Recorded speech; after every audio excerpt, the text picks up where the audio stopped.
मुख्यमंत्री भजनलाल शर्मा का दिल्ली दौरा है। प्रधानमंत्री नरेंद्र मोदी से मुख्यमंत्री भजनलाल शर्मा ने मुलाकात की है। पीएम आवास पर तकरीबन 1 घंटे तक उनकी मुलाकात चलती है। कई अहम मुद्दों पर चर्चा भी हुई। प्रदेश के विभिन्न विकास योजनाओं को लेकर गंभीरता के साथ में चर्चा हुई। तो आज राजस्थान के मुख्यमंत्री दिल्ली दरबार पहुंचते हैं और प्रधानमंत्री नरेंद्र मोदी से मुलाकात करते हैं। तकरीबन 1 घंटे का मुलाकात का वक्त बताया जा रहा है, जिनमें कई अहम मुद्दों को लेकर के चर्चा हुई। खास तौर पर विकास योजनाओं को लेकर के चर्चा हुई। 2 तस्वीरें आपकी टीवी स्क्रीन पर। पहली तस्वीर में प्रधानमंत्री नरेंद्र मोदी और मुख्यमंत्री भजनलाल शर्मा मुलाकात करते हुए ये तस्वीरें, और रामा श्यामा भी यहां पर हुआ है। मुस्कुराती हुई तस्वीरें, गंभीरता के साथ में चर्चा करती हुई भी तस्वीरें देखने को मिली है। और ऐसे में बताया जा रहा है कि कई विकास योजनाओं को लेकर के गंभीरता के साथ में चर्चा हुई है। 2 तस्वीरें हैं और मुख्यमंत्री भजनलाल शर्मा की कई केंद्रीय मंत्रियों के साथ में भी मुलाकात हो सकती है। फिलहाल जो तस्वीरें आप देख पा रहे हैं, प्रधानमंत्री नरेंद्र मोदी के साथ में मुलाकात की तस्वीरें देखने को मिल रही है। बिहार चुनाव के बीच में ये तस्वीरें, राजस्थान की तस्वीरें, राजस्थान के मुख्यमंत्री की तस्वीरें, प्रधानमंत्री नरेंद्र मोदी के साथ मुलाकात की बेहद खास तस्वीर। 2 तस्वीरें आप देख सकते हैं।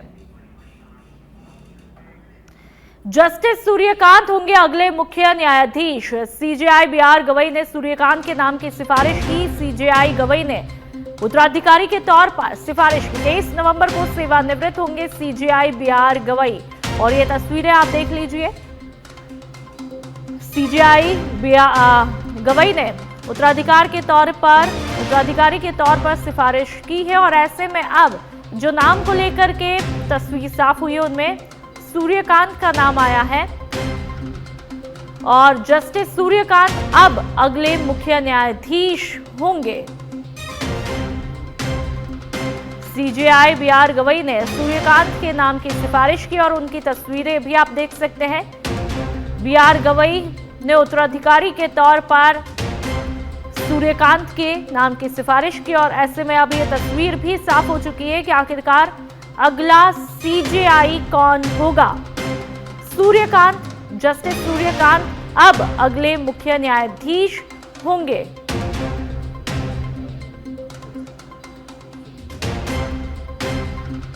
तो तस्वीरें लगातार आपकी टीवी स्क्रीन पर, जहां पर सीजेआई गवई ने उत्तराधिकारी के तौर पर सिफारिश की है और सूर्यकांत के नाम पर मुहर लगी। अब अगले सीजेआई सूर्यकांत होंगे, जस्टिस सूर्यकांत।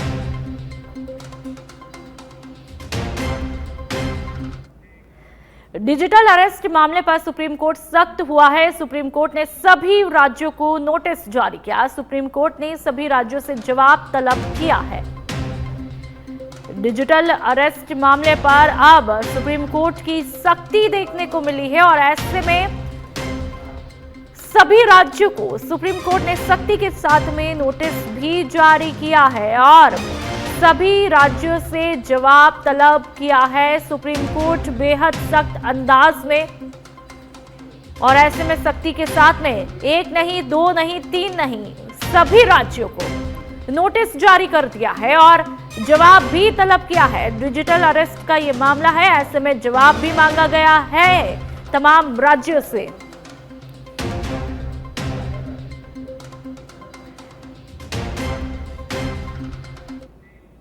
अब बिहार चुनाव को लेकर के बात करेंगे। कल जारी होगा महागठबंधन का घोषणा पत्र। पटना में कल जारी होगा महागठबंधन का घोषणा पत्र। कल शाम 4:30 बजे जारी कर दिया जाएगा घोषणा पत्र। तो पटना में कल महागठबंधन के घोषणा पत्र को लेकर के लगातार जो इंतजार बना हुआ था, वो आखिरकार कल शाम 4:30 बजे वो इंतजार भी थम जाएगा और ऐसे में घोषणा पत्र भी जारी कर दिया जाएगा। बिहार चुनाव को लेकर के सरगर्मियां अब सर्दियों की आहट के साथ में तेज हो चुकी है। सर्दी में भी बिहार में चुनावी गर्मियां देखने को मिलेगी और ऐसे में जो महागठबंधन के घोषणा पत्र को लेकर के इंतजार बना हुआ है, वो कल शाम तकरीबन 4:30 बजे खत्म हो जाएगा, क्योंकि कहीं ना कहीं हम घोषणा पत्र को एक मास्टर स्ट्रोक के रूप में देखते हैं। अब ऐसे में देखना ये होगा कि महागठबंधन अपने घोषणा पत्र में क्या जान डाल पाएगी, और जान डाल देती है तो क्या वहां की आवाम इस घोषणा पत्र के जरिए जो आंकड़े हैं वो जीत में तब्दील कर पाएंगे। ये एक अहम सवाल बना हुआ है। तो बिहार चुनाव को लेकर के लगातार सरगर्मियां तेज है, और ऐसे में अब देखना यह है कि कल घोषणा पत्र में क्या कुछ खास रहने वाला है महागठबंधन की तरफ से। बूंदी जिले में रात 12 बजे से रुक रुक कर तेज और हल्की बारिश ने किसानों की मुश्किलें बढ़ा दी है। मौसम विभाग की चेतावनी के बीच जारी बारिश से खेतों और मंडियों में रखा धान भीग गया, जिससे किसानों और व्यापारियों को भारी नुकसान हुआ। धान की कटाई के बीच आई इस बारिश ने पहले से अतिवृष्टि से प्रभावित फसलों को और ज्यादा खराब किया, जिसके चलते किसानों को उचित दाम मिलने की उम्मीद कम है। बारिश से जनजीवन भी प्रभावित हुआ है। तो बारिश के दौर ने किसानों की चिंताएं बढ़ा दी है। आप देख सकते हैं ये तस्वीरें।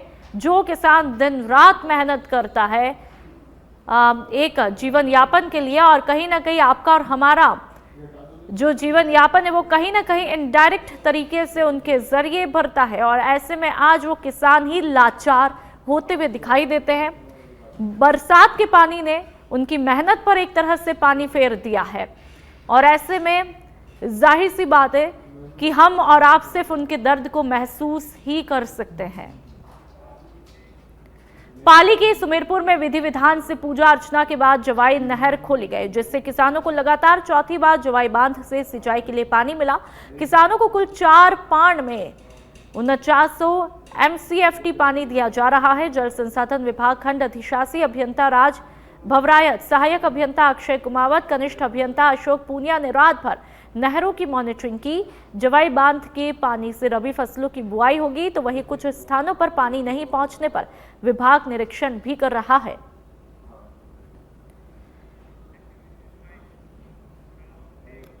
सिरोही के मंडार की अब बात करेंगे। पद्माराम कल्बी हत्याकांड को लेकर के प्रदर्शन शुरू हो चुका है। मंडार पुलिस थाने के बाहर लोगों का धरना प्रदर्शन देखने को मिल रहा है।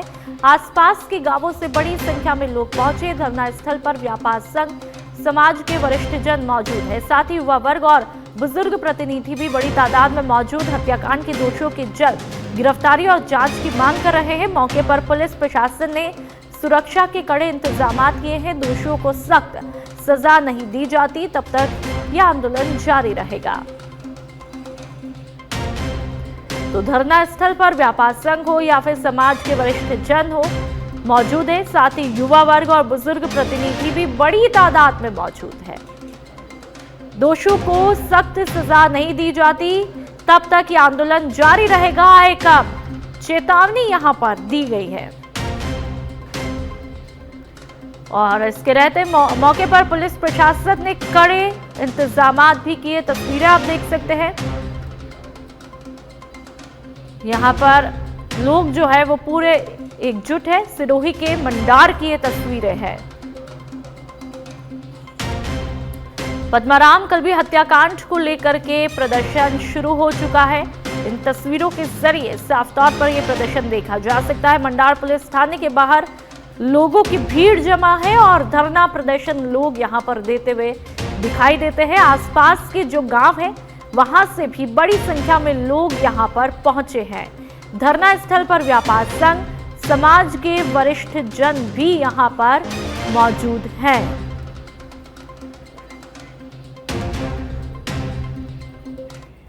प्रतापगढ़ जिला पुलिस अधीक्षक बी आदित्य के निर्देशन में चलाए जा रहे ऑपरेशन सुदर्शन चक्र के तहत अरनोद पुलिस ने बड़ी सफलता प्राप्त की है।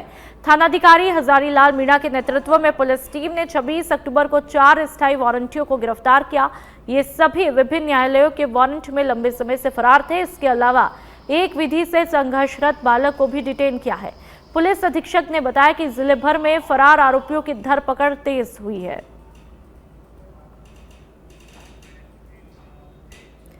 छोटी सादड़ी पुलिस ने स्पंदना स्फूर्ति फाइनेंस कंपनी में 9.22 लाख के गबन और धोखाधड़ी के मामले में पूर्व ब्रांच मैनेजर प्रहलाद सिंह राजपूत और 2 लोन ऑफिसर को गिरफ्तार किया है। आरोपियों ने फर्जी दस्तावेजों के जरिए लोन स्वीकृत कर राशि हड़पने और ग्राहकों से वसूली गई किश्तों को जमा न करने का भी खुलासा हुआ है।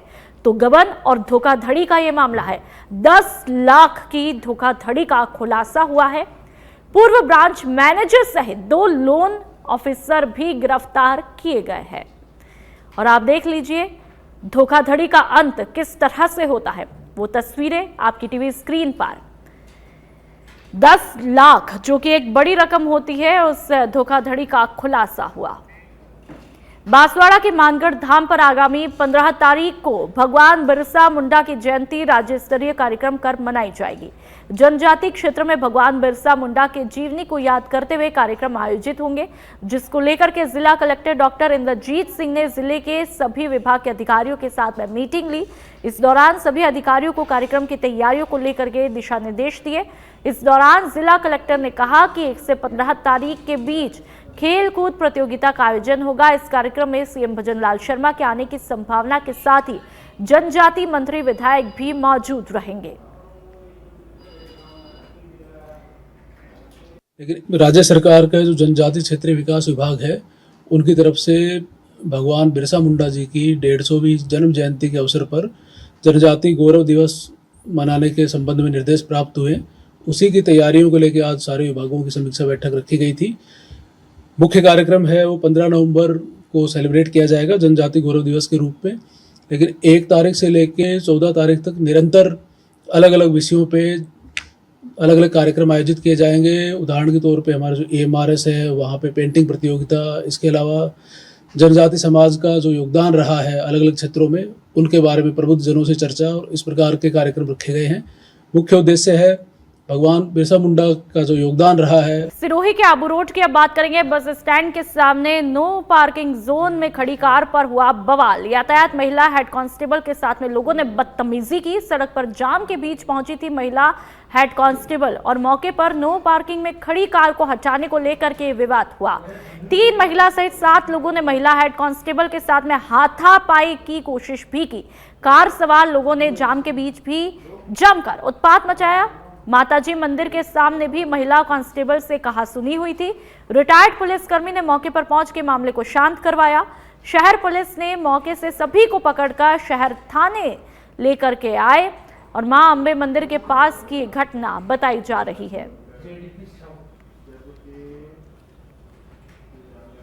बूंदी में कोतवाली पुलिस ने अवैध मादक पदार्थों की रोकथाम के लिए कार्रवाई की है, जिसमें 3.6 ग्राम अवैध मादक पदार्थ स्मैक बरामद किया और 1 आरोपी को गिरफ्तार करने में सफलता प्राप्त की है। ये कार्रवाई थानाधिकारी भवर सिंह के नेतृत्व में गठित पुलिस टीम ने की है। आरोपी के खिलाफ NDPS एक्ट में मामला दर्ज करके जांच शुरू की है। ये सारी जानकारी पुलिस अधीक्षक राजेंद्र कुमार मीणा ने दी।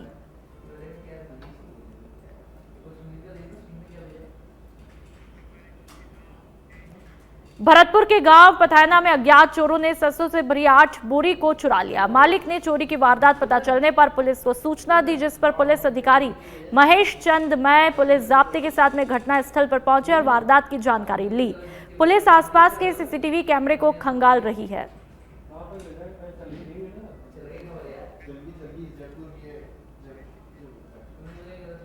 कल रात को हमारे यहाँ से सरसों की बोरियां चोरी हुई हैं। इससे पहले भी 1 महीने के अंतर्गत इससे पहले भी चोरी हुई। हमने पुलिस के लिए FIR दर्ज कराई, लेकिन पुलिस ने कोई भी कार्रवाई न करते हुए उसको नकार दिया गया।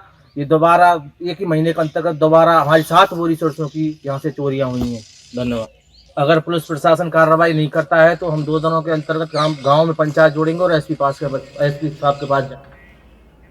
पाली के देसुरी में आज सुबह से बारिश का दौर जारी है, जिसके चलते 29 अक्टूबर तक मौसम का अलर्ट है। बता दें कि बारिश से आने वाली फसलों को फायदा है, लेकिन पक कर तैयार खड़ी धान मक्कों में नुकसान होगा। आम जन को हल्की सर्दी का एहसास हुआ और तापमान में गिरावट आई है।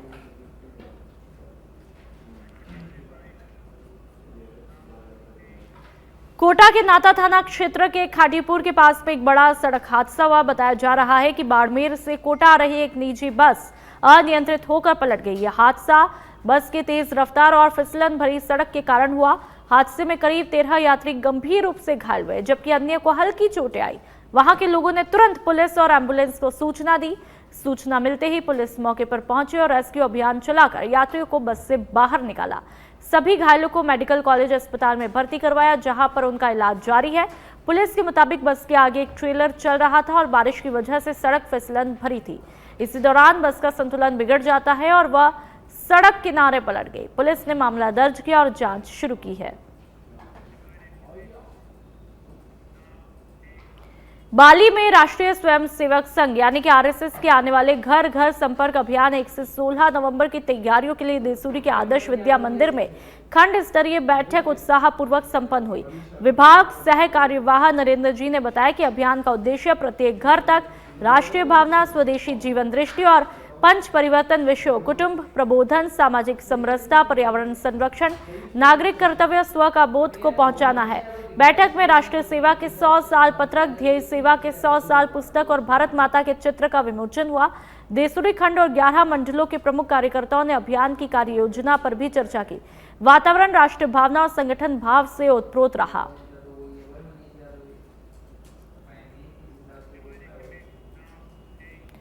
डूंगरपुर सहित प्रदेश के 23 जिलों में बारिश को लेकर के मौसम विभाग की चेतावनी सही नजर आ रही है। आज सुबह से ही हल्की बारिश का दौर है। दीपावली की लंबी छुट्टियों के बाद आज ऑफिस, दुकान और प्रतिष्ठान खुलने का दौर था, लेकिन बारिश के कारण लोगों की दिनचर्या प्रभावित हुई। बारिश के कारण लोग दोपहिया वाहनों में भीगते हुए अपने निर्धारित मंजिल तक पहुंचे। वहीं बारिश के कारण किसानों की चिंताएं भी बढ़ी है। रबी की कटाई के बाद अधिकांश फसल अभी भी खलियान में है, जिसका भीगने और खराब होने का डर सता रहा है। मौसम में अचानक हुए परिवर्तन से तापमान में भी गिरावट देखने को मिल रही है।